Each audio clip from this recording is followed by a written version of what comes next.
Welcome to my physics class. आज का हमारा टॉपिक है किरचॉफ लॉ।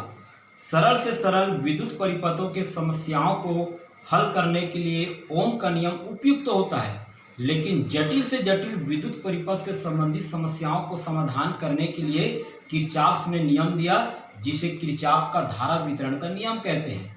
ये दो नियम होते हैं। प्रथम नियम, जिसे संधि का नियम या धारा का नियम कहते हैं, जिसके अनुसार किसी विद्युत परिपथ के किसी संधि की ओर आने वाली विद्युत धाराओं और इस संधि से दूर जाने वाली विद्युत धाराओं का बीजगणितीय योग शून्य होता है और यह आवेश संरक्षण के नियम के अनुकूल होता है। किरचॉफ का द्वितीय नियम, जिसे बंद जाल का नियम, पार्श्व का नियम या वोल्टता का नियम कहते हैं, जिसके अनुसार किसी विद्युत परिपथ के किसी बंद जाल में बहने वाली विद्युत धाराओं और उसके संगत प्रतिरोधों के गुणनफल का योगफल उस बंद जाल में उपस्थित कुल विद्युत वाहक बलों के योगफल के बराबर होता है।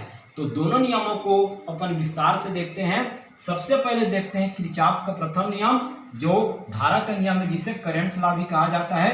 तो इसके लिए देखते हैं, चूंकि यह संधि का नियम है, अतः मान के चलिए विद्युत परिपथ में एक संधि है। इस संधि से एक विद्युत धारा जो है I1 पास आ रहा है और एक अन्य विद्युत धारा I2 इस संधि से दूर जा रहा है, तथा मान के चलिए एक और अन्य विद्युत धारा I3 इस संधि की ओर आ रहा है। एक अन्य विद्युत धारा ले लेते हैं I4 जो इस संधि से दूर जा रहा है। एक और अन्य विद्युत धारा ले लेते हैं I5 जो इस संधि की ओर आ रहा है। तो गणितीय भाषा में चूंकि संधि की ओर आने वाली और संधि से दूर जाने वाली विद्युत धाराओं का बीजगणितीय योग शून्य होता है, तो गणितीय रूप में इसको अपन लिख सकते हैं सिग्मा I = 0। संधि की ओर आने वाली विद्युत धाराओं को अगर धनात्मक लेंगे तो यहाँ पर देखिए I1 संधि की ओर आ रहा है, अतः इसको धनात्मक लेंगे। विद्युत धारा I2 संधि से दूर जा रहा है, अतः इसको ऋणात्मक लेंगे। विद्युत धारा I3 संधि की ओर आ रहा है, अतः इसको धनात्मक लेंगे। विद्युत धारा I4 जो है संधि से दूर जा रहा है, अतः इसको ऋणात्मक लेंगे। विद्युत धारा I5 संधि की ओर आ रहा है, अतः इसको धनात्मक लेंगे और इन सब का बीजगणितीय योग शून्य होगा। जितने भी ऋणात्मक विद्युत धारा हैं उसको बराबर के उस साइड में पक्षांतर करके ले जाएंगे, तो लेफ्ट में अपने पास बचेगा I1 plus I3 plus I5 = -I2, right side में जाएगा तो प्लस I2 और -I4 राइट साइड में जाएगा तो प्लस I4। तो इस प्रकार से इस समीकरण में देखते हैं कि I1 plus I3 plus I5 यानी जितने विद्युत धाराएं जो है वह संधि की ओर आ रही है, उनका योगफल जितनी विद्युत धाराएं जो है वह संधि से दूर जा रही है उनके योगफल के बराबर होते हैं। अर्थात यह आवेश संरक्षण के नियम का पालन करता है। जितनी विद्युत धाराएं जो है संधि की ओर आ रही हैं, उतनी विद्युत धाराएं संधि से दूर भी जा रही हैं। अतः चूंकि यह परिपथ के अलग अलग विद्युत धाराओं के मध्य संबंध स्थापित करता है, अतः इसे धारा का नियम या करंट का नियम कहा जाता है। तो इस प्रकार से किरचॉफ का प्रथम नियम है। इसके बाद अपन किरचॉफ का द्वितीय नियम देखते हैं।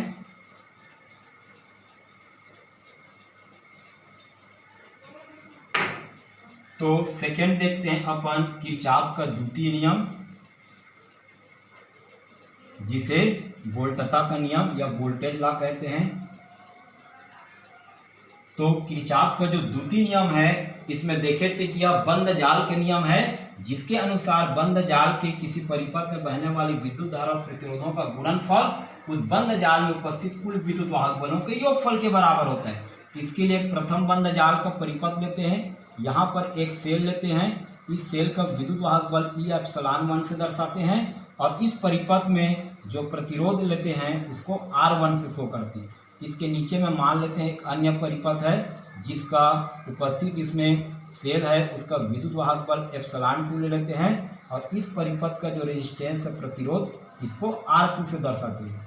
ये वाले सिरे को A, B, इसको C और इसको D ले लेते हैं।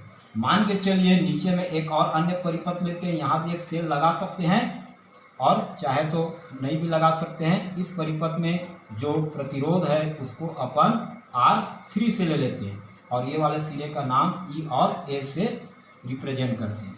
तो देखिए यहाँ पर अपने को पता है कि विद्युत धारा जो है सेल के एनोड से निकलते हुए कैथोड की ओर प्रवाहित होता है। यहाँ पर जो सेल है इसमें प्लस से विद्युत धारा I1 जो है बाहर निकल रहा है। इस प्रकार से दूसरा वाला जो सिरा है यहाँ पर भी सेल दिख रहा है, जो विद्युत धारा एनोड से बाहर निकलेगा, क्योंकि दूसरा परिपथ है जिसका रेजिस्टेंस R2 है, तो इसमें बहने वाली धारा I2।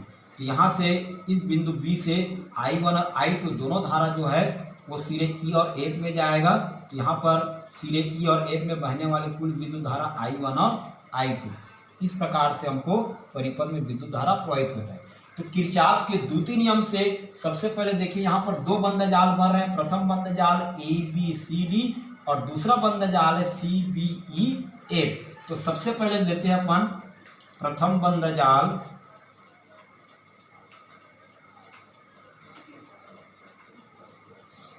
प्रथम बंद जाल ABCD में। तो देखिए यहाँ पर किरचॉफ का द्वितीय नियम, सबसे पहले हम लोग D से A की ओर ट्रेस कर रहे हैं। विद्युत धारा भी इसी दिशा में जा रहा है, अतः इस तार के परिपथ में बहने वाली विद्युत धारा I1 और इसका संगत जो प्रतिरोध है R1, दोनों का गुणनफल धनात्मक होगा। फिर उसके बाद हम लोग A से B होते हुए B से C की ओर जा रहे हैं प्रथम बंद जाल ABCD में, लेकिन विद्युत धारा C से B की ओर बह रहा है, C से B की ओर ट्रेस हो रहा है, अर्थात उसकी दिशा विपरीत है, अतः यहाँ पर माइनस होगा। और इस परिपथ में बहने वाली विद्युत धारा I2 और संगत इसका प्रतिरोध R2, यह इस परिपथ में उपस्थित कुल विद्युत वाहक बलों के योगफल के बराबर होता है। तो देखिए इस बंद जाल के इस परिपथ में विद्युत वाहक बल है, चूंकि दिशा जो है जिस दिशा में जा रहा है उसी दिशा में ट्रेस हो रहा है, अतः ये ε1 होगा। लेकिन हम लोग B से C की दिशा में जा रहे हैं, जबकि विद्युत धारा C से B की ओर आ रहा है, अतः यहाँ पर हो जाएगा ये माइनस ε2। इसको ले लेते हैं अपन समीकरण 1। इसी प्रकार से अपन दूसरा बंद जाल देखते हैं CBEF में। यहाँ पर देखेंगे किरचॉफ के द्वितीय नियम से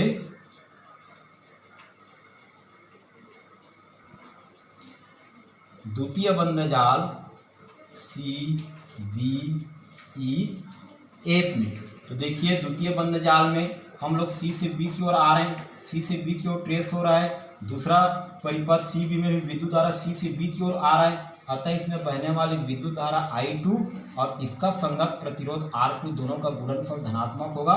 उसके बाद हम लोग E से F की ओर जा रहे हैं और विद्युत धारा भी E से F की ओर प्रवाहित हो रहा है, अतः इसमें बहने वाली विद्युत धारा जो है कुल विद्युत धारा I1 प्लस I2 और इसका संगत प्रतिरोध R3 का गुणनफल यहाँ धनात्मक हो जाएगा, और यह जो इसमें उपस्थित कुल विद्युत वाहक बलों के योगफल के बराबर होता है। तो देखिए हम लोग C से B की ओर आ रहे हैं, विद्युत धारा भी इसी दिशा में आ रहा है, अतः इसका विद्युत वाहक बल जो है ε2, और इस परिपथ में कोई भी सेल उपस्थित नहीं है, अतः इसका कुल विद्युत वाहक बल इस परिपथ का या बंद जाल का ε2 ही रहेगा।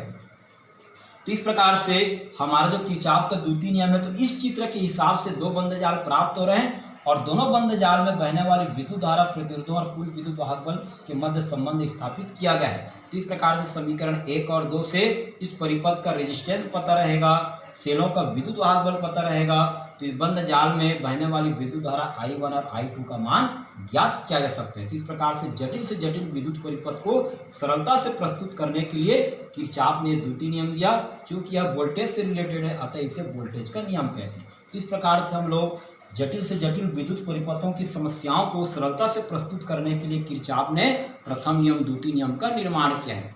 इस प्रकार से किरचॉफ का प्रथम एवं द्वितीय नियम कंप्लीट होता है।